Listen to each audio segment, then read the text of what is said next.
Pada kesempatan kali ini, saya akan membahas ulang tutorial install Easy Panel di VPS ya, karena di tutorial sebelumnya ada yang masih bertanya-tanya.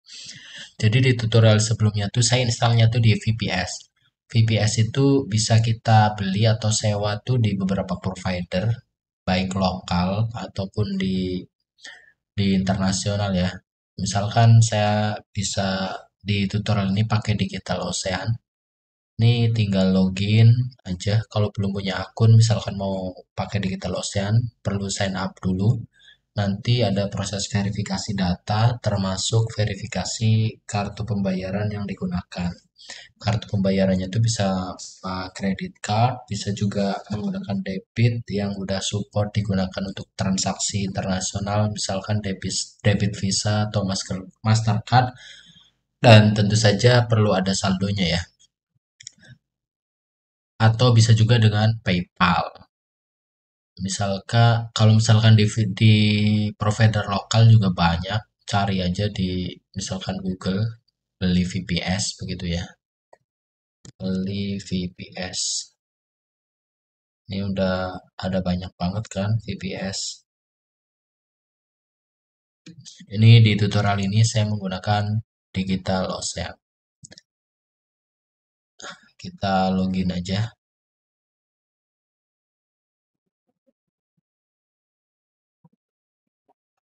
Ini tampilan setelah login ya.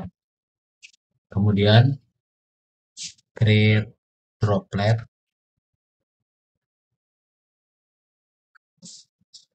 Kemudian pilih regionnya, wilayah mana. Maksudnya tuh server kita itu mau pilih yang lokasinya mana. Biasanya tuh ini disesuaikan dengan jarak terdekat dengan pengunjung.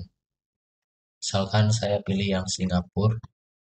Untuk Easy Panel di Digital Ocean sebenarnya tuh sangat mudah, di marketplace ini udah ada. Tinggal cari Easy Panel. Ini udah ada ya. Lanjutin ke bawah. Cuman agar tutorial ini bersifat general, bisa dilakukan di provider VPS yang manapun. Saya pilihnya yang OS aja. Lalu pilih Ubuntu, kemudian pilih yang 2204. Kemudian di sini sesuaikan paket yang mau diambil. Paket di sini mempengaruhi apa ya, spesifikasinya dan harganya itu beda juga. Misalkan yang basic, di sini ada yang $8 per bulan dengan speknya ini. Misalkan kali ini saya menggunakan ini yang 24 per bulan. Kemudian di sini create root password. Di sini kan root password. Jadi nanti usernya tuh nama usernya tuh root. Di provider lain kadang-kadang akses password yang dibuatnya tuh dengan user Ubuntu. Kalau misalkan di sini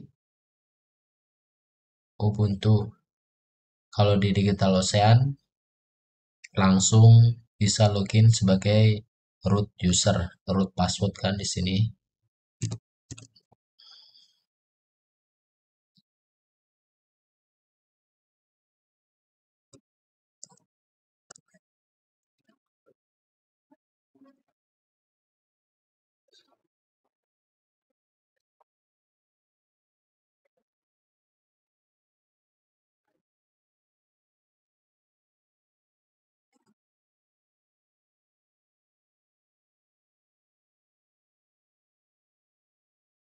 Ini saya copy dulu paste di sini biar ingat.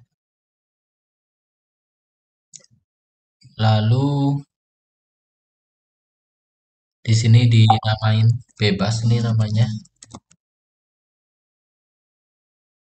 Lalu klik create droplet.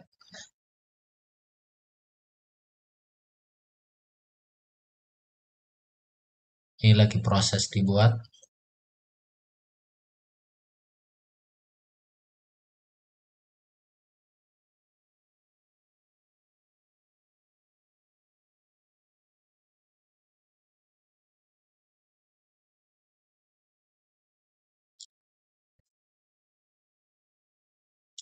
Lalu kita install Easy panelnya lewat SSH ya. Walaupun di beberapa provider, misalkan nih di Digital Ocean, sebenarnya bisa juga langsung login lewat konsul juga bisa, tapi yang general aja bisa. Kalau dari Windows tuh bisa langsung dari terminal command prompt bisa, dari PowerShell editor bisa, pakai tool smart install aplikasi misalkan aplikasi Putih, Termius juga bisa. Di tutorial kali ini saya akan menggunakan CMD aja ya, command prompt. Ini IP-nya. Kita buka command prompt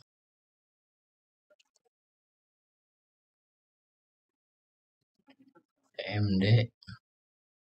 Lalu kita tes dulu IP-nya. Bisa diakses ya dari laptop atau komputer yang kita gunakan. Kita lakukan remote dengan SSH, kemudian SSH spasi usernya, kemudian IP-nya, lalu enter, ketik yes, lalu password, copy. Untuk pastenya cukup klik kanan ya, enter. Ini udah login ke dalam server VPS ya. Selanjutnya, setelah sampai sini, seperti tutorial saya di tutorial instalasi panel di tutorial sebelumnya, yaitu tinggal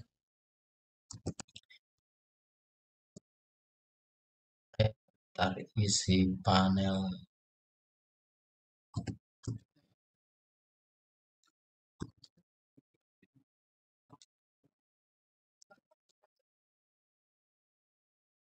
ini. Cukup satu perintah aja, copy,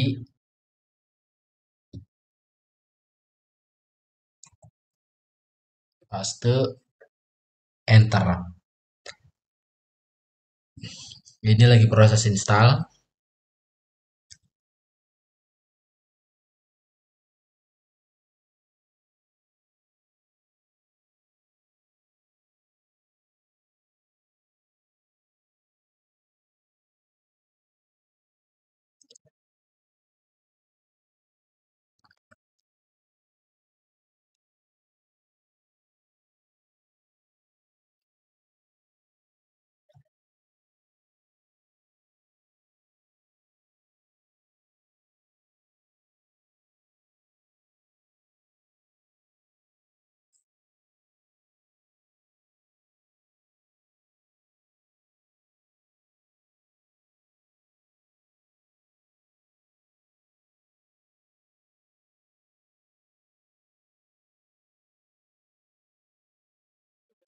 Udah jadi ini URL untuk akses Easy panelnya. Saya pakai kontrol sama klik.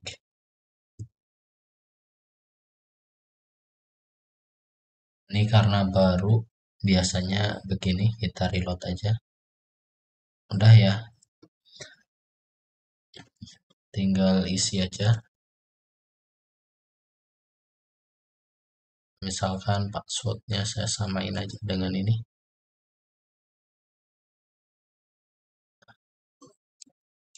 Google misal.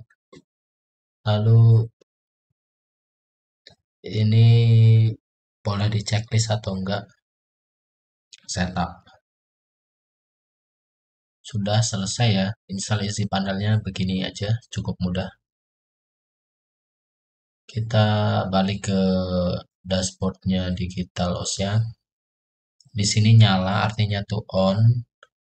Di sini ada pilihan, misalkan bentar. Ini ada on off ya. Kalau off tuh ibaratnya tuh kalau di Windows tuh shutdown gitu ya, mematikan komputer. Kalau misalkan kita matikan VPS, itu tarifnya tuh tarif langganannya tetap jalan. Kalau mau berhenti biar nggak ada biaya langganan lagi, ini harus dihapus atau di destroy. Jadi di sini ada destroy. Kalau dari awal, dari sini, kemudian klik destroy. Kalau misalkan di destroy, kita tidak dikenakan tarif biaya langganan lagi dan data yang tersimpan akan hilang, akan terhapus. Ini destroy. Kalau udah destroy, data hilang dan tidak dikenakan biaya langganan lagi. Kalau sekedar off aja itu tetap dikenakan biaya.